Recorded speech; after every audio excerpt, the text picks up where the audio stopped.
السلام علیکم رحمۃ اللہ وبرکاتہ۔ پیارے دوستو، آج کے اس ویڈیو میں ہم بات کرنے والے ہیں کہ جشن عید میلاد النبی کیا ہے، مسلمان جلوس محمدی کیوں نکالتے ہیں، اور 12 ربیع الاول کیا ہے، اور 12 وفات کیا ہے، 12 وفات کا مطلب کیا ہے، آج کی اس ویڈیو میں ہم بات کرنے والے ہیں۔ لہٰذا آپ لوگوں سے گزارش ہے کہ اس ویڈیو کو آخر تک ضرور دیکھیے گا۔ جشن عید میلاد النبی آپ جگہ جگہ لکھا ہوا دیکھ رہے ہوں گے اور لوگوں کو یہ کہتا ہوا سن رہے ہوں گے، لیکن اس کا مطلب کیا ہے، کیا آپ جانتے ہیں؟ اگر نہیں جانتے تو آج جان لیجئے۔ اس میں 3 لفظ ہے، ایک میں عید، دوسرے میں میلاد اور تیسرے میں نبی۔ ہم تینوں کے بارے میں انشاءاللہ تفصیل سے بتائیں گے تاکہ اس کے بعد آپ کو کسی اور سے پوچھنا اور سمجھنا نہ پڑے۔ سب سے پہلے لفظ ہے عید، جس کا مطلب ہوتا ہے لوٹ کر آنے والی خوشی۔ دوسرا لفظ ہے میلاد، جس کا مطلب ہے پیدائش، اور تیسرا لفظ ہے نبی، جس کا مطلب ہے حضرت محمد مصطفیٰ صلی اللہ تعالیٰ علیہ وسلم۔ اگر ان تینوں لفظوں کا ایک ساتھ مطلب بیان کریں تو اس کا مطلب ہوتا ہے نبی کی پیدائش کی خوشی، کیونکہ ہمارے نبی صلی اللہ علیہ وسلم اسی دن پیدا ہوئے۔ اسی لیے کچھ مسلمانوں نے اس کو جشن عید میلاد النبی کا نام دیا ہے۔ ربیع الاول اسلامک سال کا تیسرا مہینہ ہے اور اس کی 12 تاریخ کو عید میلاد النبی منایا جاتا ہے۔ ویسے تو یہ طے نہیں کہ اسی دن ہی اللہ کے نبی صلی اللہ تعالیٰ علیہ وسلم کی پیدائش ہوئی تھی، کیونکہ کچھ لوگوں کے ریسرچ کے حساب سے 9 تاریخ ہے اور کچھ لوگوں کے ریسرچ کے حساب سے 11 ہے، لیکن زیادہ تر ریسرچ کرنے والوں نے 12 تاریخ ہی بتایا ہے، اس لیے لوگ اسی تاریخ کو پیدائشی مانتے ہیں۔ کیا آپ لوگ جانتے ہیں کہ 12 وفات کا مطلب کیا ہوتا ہے؟ اس کا مطلب یہ ہے کہ 12 ربیع الاول کو ہی ہمارے پیارے نبی وفات پا گئے تھے اور اس دنیا سے پردہ فرما گئے تھے، یعنی اس فانی دنیا سے اس دنیا کی طرف تشریف لے گئے جو ہمیشہ رہنے والی ہے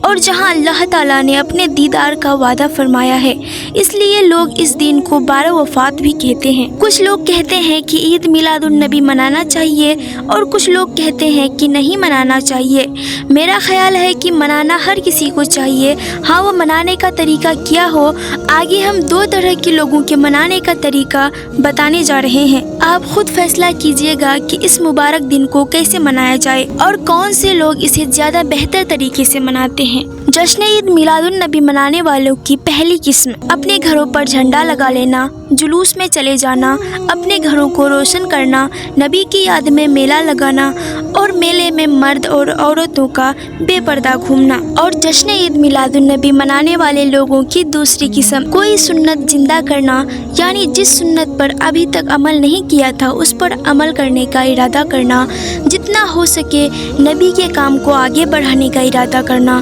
نبی کی زندگی پر کوئی بیان یا کوئی کتاب پڑھنا، دین کی راہ میں نبی پر آئی تمام مشکلوں کو یاد کرنا، نبی کے تمام حکموں پر عمل کرنے کا تہیہ کرنا، اس دن آس پاس کے غریبوں کی مدد کرنا، پورا دن درود شریف پڑھنے اور عبادت میں گزارنا۔ اس کے علاوہ اور بھی بہت ساری چیزیں ہو سکتی ہیں، آپ خود بتائیں کہ آپ کس پر عمل کرنے کو تیار ہیں۔ آگے ہم 3 طرح کے لوگوں کے بارے میں بات کرنے والے ہیں جن میں آپ اپنے آپ کو تلاشیں اور ہمیں ضرور بتائیں۔ ایک وہ شخص ہے جس نے پورے سال سوائے جمعہ کے نماز کے کوئی نماز نہیں پڑھی اور نہ ہی اپنی زندگی میں نبی کی سنت کا خیال رکھا، لیکن وہ جلوس میں گیا اور عید میلاد النبی کو بڑے زور و شوروں سے منایا، پھر اس کے بعد نبی کو بھول گیا۔ دوسرا وہ شخص ہے جو نماز تو پڑھتا ہے، جشن عید میلاد النبی بھی مناتا ہے، لیکن جو نبی کا مشن ہے اسے آگے بڑھانے کے لیے کچھ نہیں سوچتا، جیسے نبی کے بعد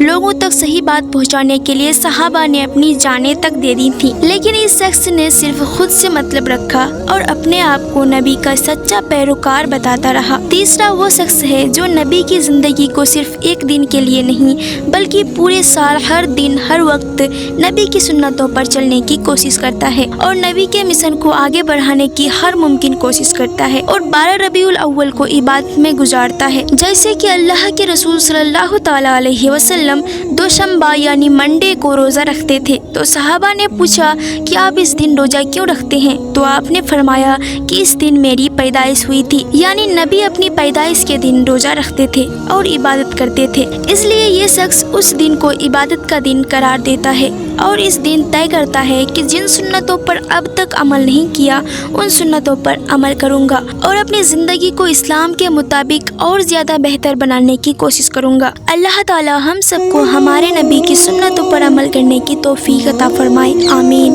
پیارے دوستو، اگر آپ کو ویڈیو اچھا لگا تو لائک کریں اور مزید اسی طرح کے معلوماتی اسلامک ویڈیو دیکھنے کے لیے میرے چینل کو سبسکرائب ضرور کیجیے گا تاکہ آپ کو اسی طرح کے ویڈیو روز ملتی رہے۔